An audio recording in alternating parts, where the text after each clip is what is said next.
Quintal माल निघत होता तो 150 ते 250 क्विंटल पर्यंत माल निघतोय कांद्याचा. कुठेतरी शेतकरी खूप फसतोय.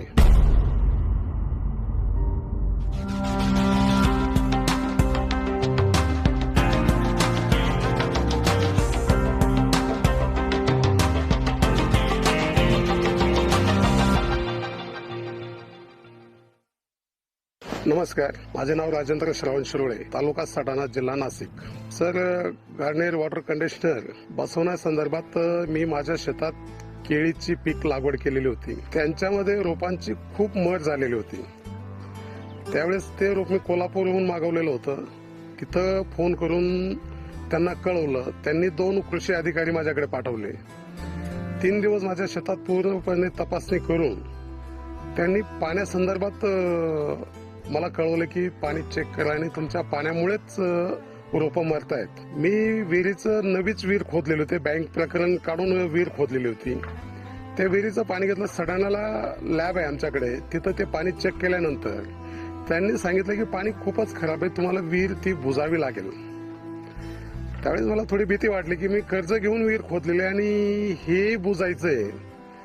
परत आमच्या वडिलांच्या हाताची एक जुनी विहीर खोदलेली होती. त्या दोघं विहिरींचं पाणी घेऊन मी पिंपळगावला परत पाणी टेस्टिंग केलं. त्यांनी ते सांगितलं की पाण्याचा TDS खूप वाढलेला आहे, तुम्हाला पाणी चेंज करावं लागेल.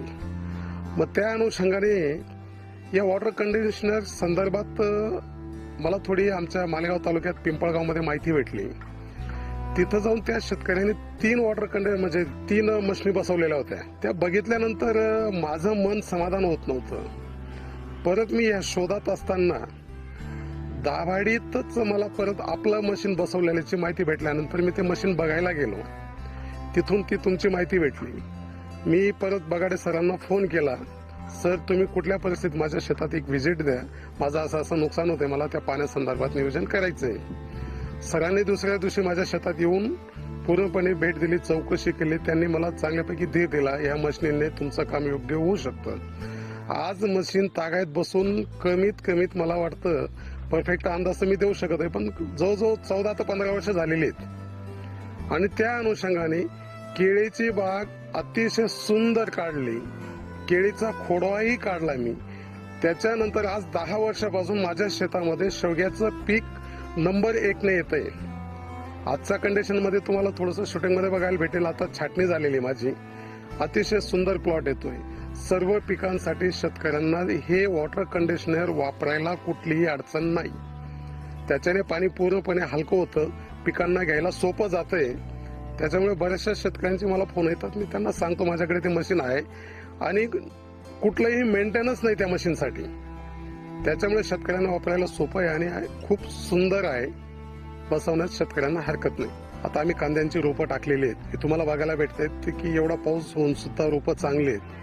याला ज्या मशीनद्वारे जे पाणी दिलं जातं, स्प्रिंकलरवरती कांद्याचं रोप टाकलेलं आहे. अतिशय सुंदर आहे. त्याला मुळी भरपूर आहे. कारण पाणी खूप हलकं झाल्यामुळे कांद्याची मुळी भरभराटून येते. त्या संदर्भातून हे आमचं रोप आता 15 दिवसानंतर लागवडीसाठी आलेलं आहे. अतिशय आणि सुंदर रोप आहे ते कांद्याचं. कांद्याचं उत्पन्न पाण्याचा TDS कमी झाल्यानंतर सर्वसाधारणपणे आमचा जो का एकरी 100 क्विंटल माल निघत होता तो 150 ते 250 क्विंटल पर्यंत माल निघतोय कांद्याचा. कांद्या संदर्भात म्हटल्यानंतर कांद्यावरती जो आमचा करपा यायचा, ते करपा येण्याचं प्रमाण कमी झालं. कांद्यांना पाणी दिल्यानंतर कांद्याची माती अशी कडक झाल्यामुळे त्याची मुळी काम करत नव्हती आणि ह्या पाणीमुळे जमीन भुसभुशीत झाल्यामुळे मुळी काम करते आणि कांद्याची पात हिरवीगार होते. ॲव्हरेज चांगला वाढला, साईज एकसारखी होते. त्याच्यामुळे कांद्याचं उत्पन्नही चांगलं येतंय. म्हणून त्या मशीनसाठी आम्ही खूपच आनंदी आहोत. वॉटर कंडिशनरचं पाणी जे जातंय त्याच्यामुळे झाडांची मरोग कमी झाली. फळाच्या साईज मध्ये फरक पडला आहे. सेटिंग चांगली होती आणि कलरिंग वगैरे व्यवस्थित होतं. आणि मुख्यतः म्हणजे आजारांवरती पाणी चांगलं गेल्यामुळे बऱ्यापैकी फवारणीचा खर्च कमी होतोय. साईज मध्ये चांगला भेटलाय डाळिंब. झाडांची आजची प्रगती तुम्ही बघू शकता. झाडांची मुळी बघू शकता की झाड अतिशय सुंदर आहे. ह्या प्लॉटवरून आता माल काढला गेलेला आहे, नाहीतर त्याच्यावरती माल वगैरे अतिशय सुंदर होता आणि साईजने माल होता. हा भाग सर्वसाधारणपणे 8 ते 9 वर्षाचं झाड आहे. मुळे अतिशय सुंदर आहे. त्याला व्हाईट रूट दिसू शकता तुम्हाला. आणि ह्या सर्वसाधारण टिडेस मुळे पाणी मशीनद्वारे गेल्यानंतर जे हलकं होते त्याच्यातून पांढरी मुळीची निर्मिती चांगली होते झाडांना. त्याच्यामुळे झाड सरळ आणि निरोगी राहते. शेतकऱ्याने 100% या मशीनद्वारे जर पाणी दिलंच तर अतिशय बाग सुंदर होऊ शकते आणि चांगल्या प्रकारे झाडं होऊ शकतात. कुठेतरी शेतकरी खूप फसतोय आणि ते कम्प्लिटली लक्षात येत नाही, त्याच्यामुळे लोक त्याच्यात अटकतात. पण ज्यावेळेस ते नियोजनातून घेतलं जातं, ज्यावेळेस मला नेमकं नियोजनातून आलं किंवा केळी संदर्भात मला पाण्याचं नियोजन झालं, त्यावेळेस मला सर्वच पिकांना ते करता आलं. म्हणून माझी डाळिंबाची बाग चांगली झाली, केळीची बाग चांगली झाली आणि शेवग्याची बाग चांगली झालेली. फवाऱ्याच्या पाण्यामधून पाणी हलकं होतच आहे, पण पीएच मेंटेन होतच आहे. पाणी फवारीसाठी चांगलंच पाणी. डाळिंबा संदर्भात बोलणं एवढंच म्हणू शकतो की शेतकऱ्यांनी खत नियोजन आणि पाणी नियोजन ह्या दोघं गोष्टी अतिशय महत्वाच्या आहेत डाळिंबासाठी.